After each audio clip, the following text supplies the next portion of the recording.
우크라이나의 일상이 돌아오고 있습니다. 러시아의 폭격으로 엉망이 됐던 키이우는 벌써 수도 공급의 40%를 복구하고 다음 주면 전력 공급도 완전히 복원될 예정입니다. 최후의 최후까지 내몰린 푸틴이 자국의 국민을 전쟁터에 갈아 넣으며 사회 구조가 붕괴 중인 러시아의 모습과 굉장히 대조적인데요. 그 사이 우크라이나는 차근차근 전쟁으로 망가진 국토의 재건을 시작하고 있습니다. 그리고 이를 증명하듯 우크라이나군의 공세도 느리지만 차근차근 진행 중입니다. 11월 첫 번째 주에는 자포리자에 위치한 러시아군 후방 탄약고를 파괴하면서 보급에 심각한 타격을 입혔는데요. 여기에 더해 헤르손 지역 탈환을 위한 우크라이나군의 움직임도 본격적으로 시작되었습니다. 이뿐만이 아닙니다. 우크라이나군은 그동안 어쩔 수 없이 방치해둔 흑해에서도 공격 범위를 점점 넓혀가고 있습니다. 지난 4월 러시아군은 넵튠 미사일 고작 2발에 어이없이 기아미 모스크바함을 격침당하는 추태를 보였는데요. 하지만 곧바로 만재 4,000톤급 호위함인 어드미럴 마카로프함을 기함으로 내세우면서 흑해상의 장악력을 회복했습니다. 이 때문에 지상의 우크라이나군 공세와 상관없이 흑해에서는 여전히 러시아군이 맹위를 떨치고 있었는데요. 그런데 최근 이 마카로프함이 우크라이나군의 공격에 무력화되었거나 심할 경우 격침되었을 가능성이 제기되었습니다. 이게 사실이라면 압도적인 해군력 차이에도 불구하고 2번이나 기함이 격침당한 러시아 흑해 함대의 추태는 영원한 오명으로 기록될 텐데요. 지난 10월 29일 우크라이나군은 공중 드론 8대와 해상 무인보트 7대를 이용해 러시아군 흑해 함대를 공격했습니다. 그리고 이 과정이 무인보트에 탑재된 카메라를 통해 전 세계에 공개되었습니다. 영상에는 빗발치는 총알과 함께 급박했던 당시 상황이 생생하게 담겨 있는데요. 심지어 잠시뿐이긴 하지만 먼 거리의 해상에서 일어나는 폭발도 확인할 수 있습니다. 현재 가디언 등 공신력 있는 외신들은 해당 폭발이 마카로프함에서 일어난 폭발이라고 분석하고 있습니다. 만약 해당 분석이 사실이라면 우크라이나군은 고작 어뢰 정도의 크기에 불과한 무인보트로 수백 배나 차이 나는 기함 마카로프함을 무력화시킨 건데요. 하지만 러시아군은 우크라이나군의 무인기 공격으로 소해함 이반 골로베츠호가 경미한 피해를 입었을 뿐이라고 주장 중입니다. 양국의 주장이 정반대인 건데요. 하지만 한 가지 분명한 건 어느 쪽의 주장이 진실이더라도 우크라이나군의 무인기 공격이 지상뿐만 아니라 해상에서도 충분한 효과를 발휘하고 있다는 것입니다. 그리고 이 덕에 연전연패 중인 지상군과 다르게 떵떵거리며 흑해를 봉쇄 중이던 러시아 해군의 움직임도 위축되고 있습니다. 전무하다시피 한 해군력으로 이토록 놀라운 전투 수행 능력을 보여주는 우크라이나군에게 감탄밖에 나오지 않는데요. 그런데 이처럼 우크라이나가 연달아 놀라운 전과를 기록하자 의도치 않은 부작용도 생기고 있습니다. 일각에서 우크라이나가 쉬운 전쟁 중이라는 오해가 퍼지고 있는 건데요. 그도 그럴 게 현재 우크라이나에는 최첨단 무기들의 각축전이라고 불러도 좋을 만큼 미국과 세계 각국의 지원이 계속되고 있습니다. 그러나 이와 반대로 러시아는 5, 6월부터 최신 무기 체계가 바닥났다는 정황이 포착되고 있습니다. 일례로 지난 5월에는 1959년에 개발된 2세대 전차 T-62의 개량형이 러시아군 전선에서 모습을 드러냈고 시제품으로 단 한 대만 제작된 T-80UM 전차도 전투에 투입되었다가 격파당했습니다. 심지어 얼마나 첨단 전력이 부족했는지 해상에서는 무려 110년 전인 1913년에 진수된 콤문화 잠수함 군함이 실전 투입되는 상황까지 벌어졌습니다. 양국의 상황이 이렇게까지 극명하게 대비되다 보니 우크라이나가 버튼 하나로 러시아군을 상대하고 있다는 오해가 퍼지는 것도 무리가 아닌데요. 하지만 진실은 우크라이나 또한 러시아 만만치 않게 비축물자를 영원까지 끌어모아 전장에 투입했다는 것입니다. 단적인 예로 지금은 사정이 많이 나아졌지만 전쟁 초반만 하더라도 우크라이나군의 총기 부족 문제는 심각한 수준이었는데요. 오죽하면 우크라이나 민간인 저항군 훈련에는 나무로 만든 모형총이 사용되었고 돈바스 지역 최전선에는 도입된 지 100년도 더 지난 맥심 기관총이 투입되었습니다. 여기서 끝이 아닙니다. 우크라이나 일부 지역에서는 1924년 구소련이 도입해서 국경수비대에 배치한 톰슨 기관단 총까지 등장했는데요.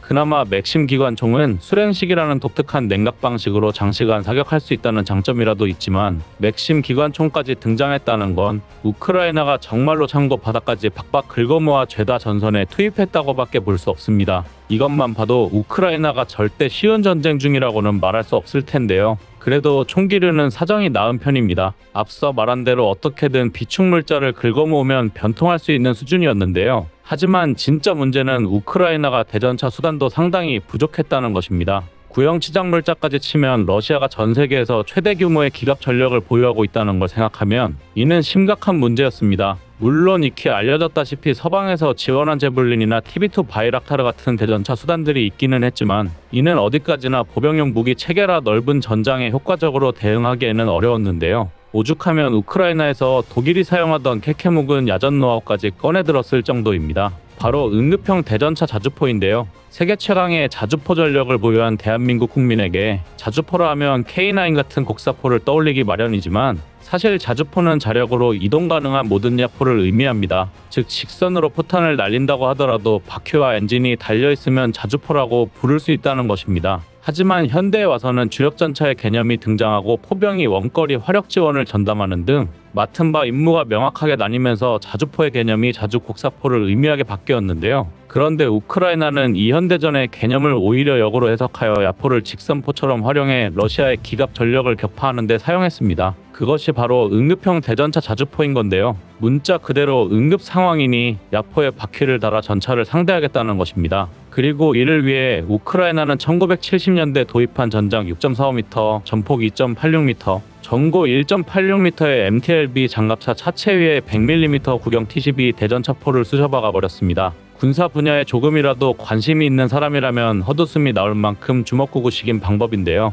하지만 이 끔찍한 혼종은 의외로 상당히 준수한 성능을 보여주었습니다. 우선 차체가 된 MTLB는 구식 장갑차이긴 하지만 최대 시속이 60km까지 나오고 야지에서도 최대 시속 30km까지 달릴 수 있습니다. 심지어 주행거리도 500km나 돼서 기동력이 나쁘지 않은 편입니다. 또한 탑재된 T12 대전차포도 한번 퇴역 처분받았다가 2014년 돈바스 대전으로 복귀한 노병이지만 그만큼 수량 면에서는 넉넉한 야포입니다. 게다가 야포치고는 가벼운 편이라 탑재 중량이 2톤 내외인 MTLB로도 무리 없이 싣고 다닐 수 있습니다. 그리고 무엇보다 태생이 대전차포인 만큼 러시아 기갑 전력을 상대하기에 화력이 나쁘지 않은데요. 대전차고 폭탄을 사용할 경우 두께 400mm의 균질 함량 강판 RHA를 관통할 수 있고 날개 안정분리 철갑탄을 사용하면 1000m 거리에서도 225mm를 관통할 수 있습니다. 이 정도면 측면을 공격하는 등 제한적인 방법으로나마 초기형 3세대 전차의 정면 장갑을 파괴할 수 있는 수준입니다. 게다가 오랫동안 제식으로 사용한 야포인 만큼 탄약 비축량도 상당할 테니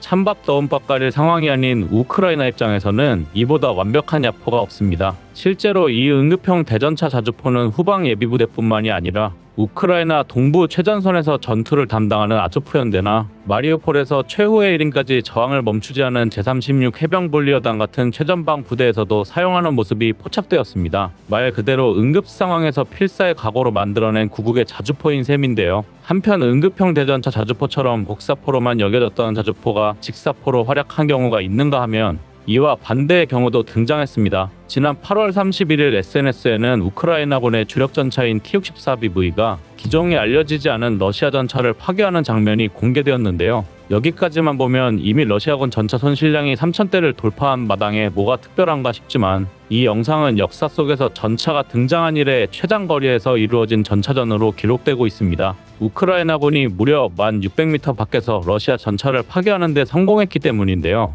T-64BV에서 사용하는 125mm 주포의 사거리가 통상 4000m 정도라는 걸 생각하면 2배 이상의 거리를 타격하는 데 성공한 것인데요. 이런 불가능한 묘기가 가능했던 이유는 우크라이나군이 T-64BV를 곡사포처럼 사용했기 때문입니다. 쉽게 말해 모래둔덕이나 언덕 같은 지형을 이용해 전차의 전면부를 쳐들고 하늘을 향해 포를 발사해서 러시아군의 전차를 파괴한 건데요. 평시라면 상상도 못할 운용 방법이긴 하지만 모든 물자가 부족한 전시 상황에는 의외로 전통 있는 방법이기도 합니다. 다름 아닌 6.25 전쟁 당시 미군조차도 전선이 고착되자 사용했던 방법일 정도입니다. 당시 전쟁이 진지전 양상이 되면서 전선이 고착화되고 한국 특유의 거친 산악 지형으로 전차의 기동성이 떨어지자 미군이 M26파싱 전차를 이용해 곡사 사격을 시도하는 경우가 종종 있었습니다. 그리고 실제로 미군이 시도한 퍼싱 곡사 사격은 소양강 방어전에서 효과적으로 중공군을 격퇴하는 전과를 올리기도 했습니다. 물론 일반적인 방법은 아니지만